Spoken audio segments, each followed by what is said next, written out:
Look at that guy over there. He seems quite unsettling. I overheard the female employees whispering, and I instinctively stepped back. I'm Jason, and today I'm scheduled to meet the female CEO of a rival company. How can he have the nerve to visit our CEO?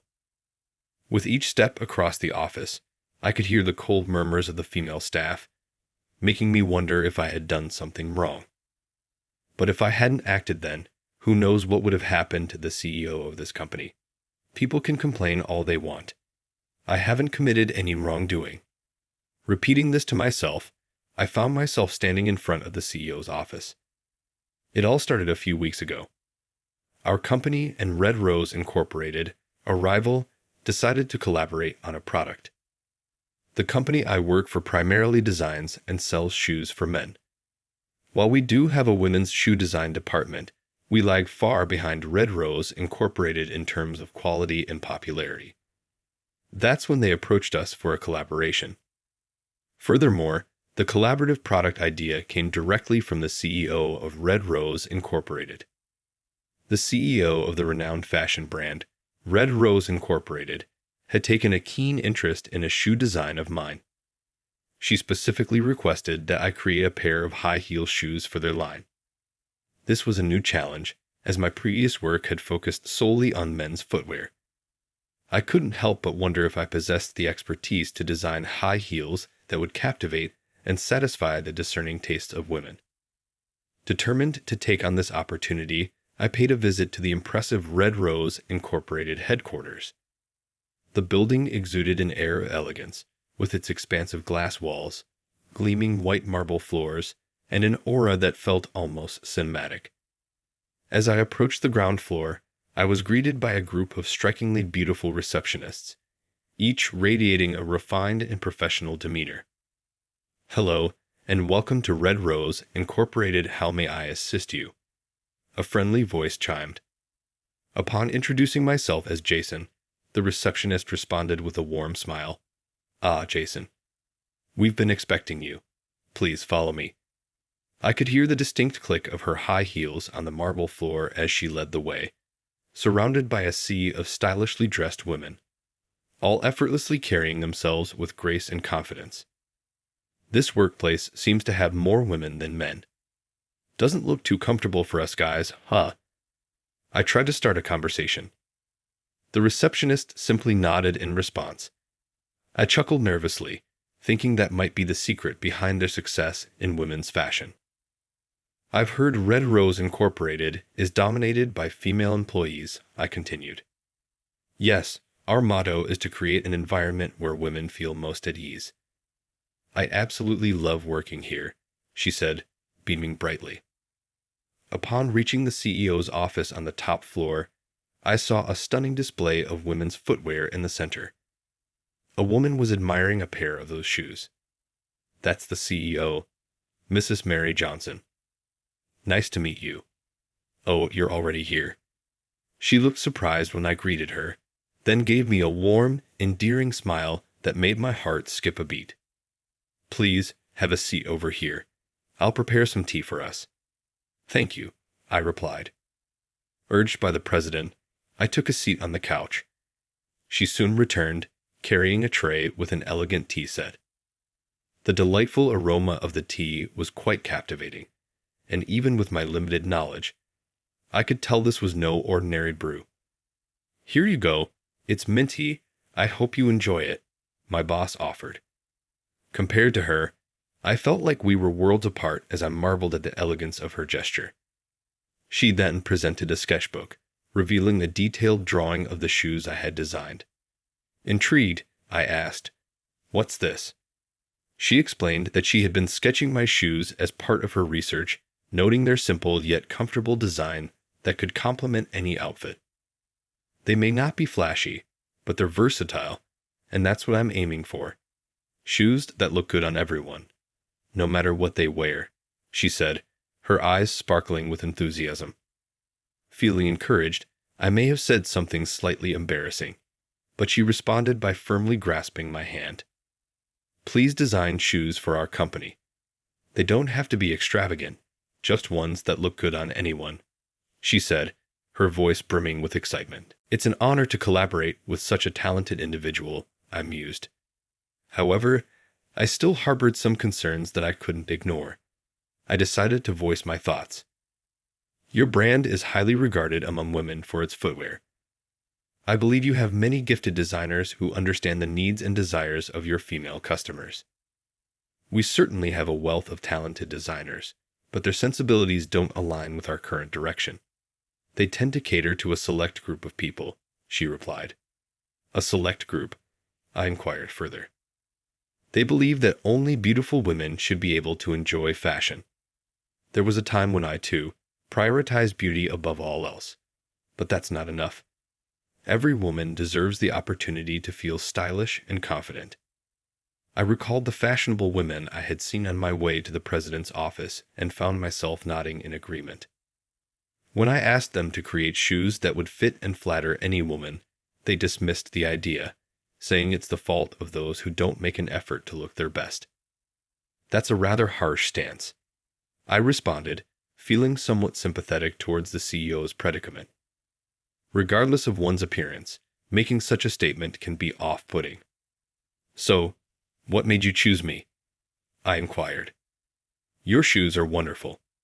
They possessed a charm and versatility that we've been lacking. Shoes that any woman can wear and feel stylish in. That passion of mine, which I had almost lost, has been restored, she expressed with a grin. Seeing the president's captivating smile, who wouldn't feel invigorated by such praise? Very well. Let's work together to create the finest shoes, I replied joyfully, and she beamed in response. Little did we realize then that a significant commotion was about to unfold.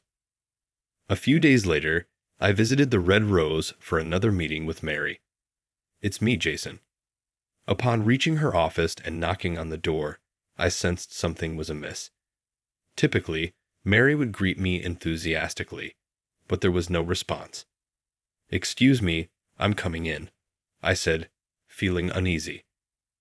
I entered her office and found Mary lying motionless on the floor. Mary. I rushed to her, but she remained still. Hoping against all odds, I placed my ear to her chest, but there was no heartbeat.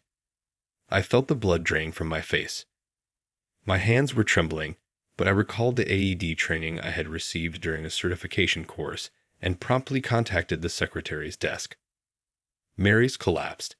Please call an ambulance right now, and if there's an AED, bring it. I quickly instructed the secretary on the phone and tried CPR on Mary, but her heart didn't budge. Darn it, is it too late? Sorry, I've brought it. The secretary arrived with the AED. Thank you. Mary, I'm so sorry.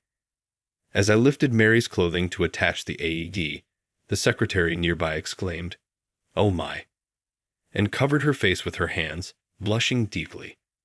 But there was no time to worry about that. I immediately attached the AED to Mary's chest and activated it, causing her body to jolt with a loud zap. Still, there was no change. Panicking, I followed the AED's voice instructions and activated it again.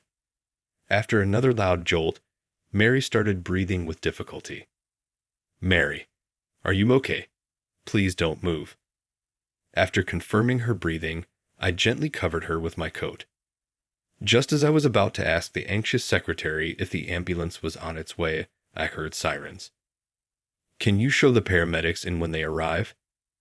Yes, she rushed out of the room to guide them. Later, Mary was transported to the state hospital. Mary later contacted me to say that she had a pre-existing heart condition and had collapsed after a seizure. Thanks to the quick response, she was told she could be discharged soon without any lingering effects. Hearing that, I breathed a sigh of relief. However, the next day, Jason, what on earth had you done? Waiting for me as I arrived at the office was the manager, with a displeased look on his face. I was summoned first thing in the morning and yelled at, but I had no idea what it was about. I haven't done anything. There was a request from Red Rose to cancel the current collaboration project. Is it because Mary collapsed? No, they say it's because you did something inappropriate to Mary. Inappropriate.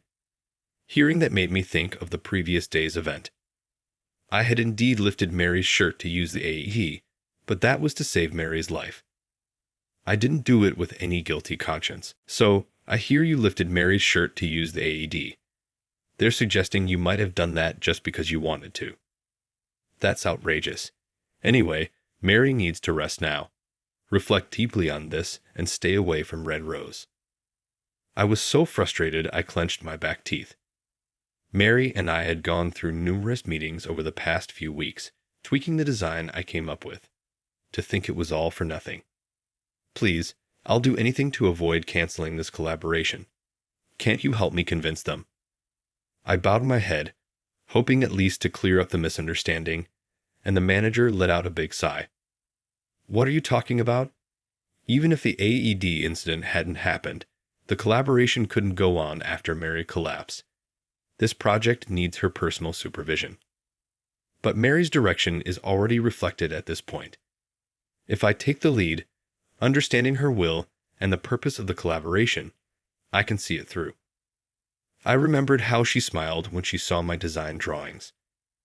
I am sure she will be the saddest if the project falls through here. I just couldn't let that happen. Even so, it's a request from them. There's nothing I can do. This can't be. The manager turned his back on me to end the conversation. Just then, his cell phone rang.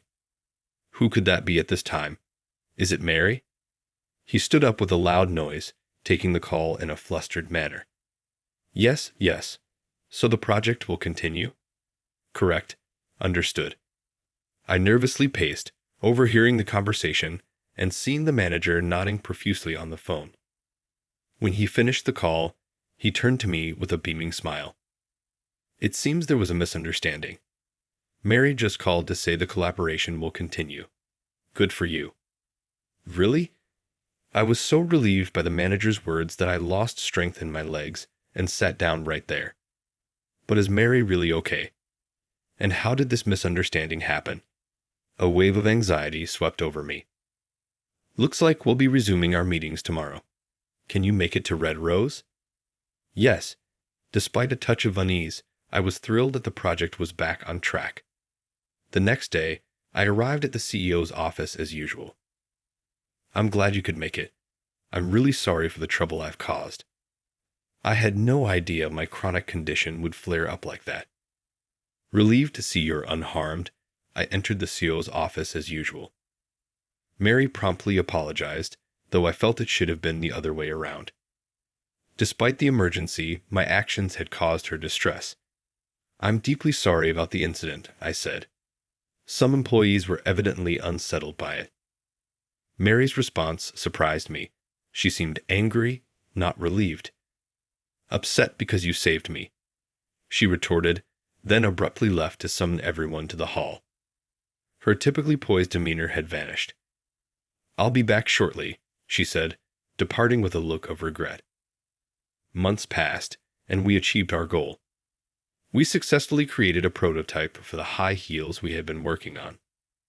Here is the paraphrased version of the given text, maintaining the same length. A captivating wine-hued color caught Mary's eye as she gazed upon the shoes displayed. They're simply stunning. I've always dreamed of owning something like this, she sighed wistfully. Mary's passion for footwear was no secret. That day, she swiftly convened an urgent staff meeting to address the misunderstanding regarding the AED matter. She clarified that I had not acted with any ill intent in lifting her clothing. To my surprise, several employees later approached me to offer apologies, and I was relieved that the confusion had been resolved. They were probably just envious of your talent, a colleague remarked. Do you really think so? I wonder if I'm truly talented enough to be the object of envy. Mary pondered aloud. I can't say for certain, but what I do know is that shoes must be designed with the wearer's needs in mind. Perhaps they simply failed to grasp that essential principle. I then offered, would you like to try on the prototype? It appears to be the perfect size for you. Mary's face lit up at the suggestion. She slipped off her black heels and stepped into the wine-red high heels on display. Wow, these are much more comfortable than they look, she exclaimed as she walked around the room. Watching her gracefully navigate in the high heels, I felt a sense of satisfaction that this project had finally come to fruition. We can face and conquer this challenge as a united front. My desire is to witness her joyful expression more often.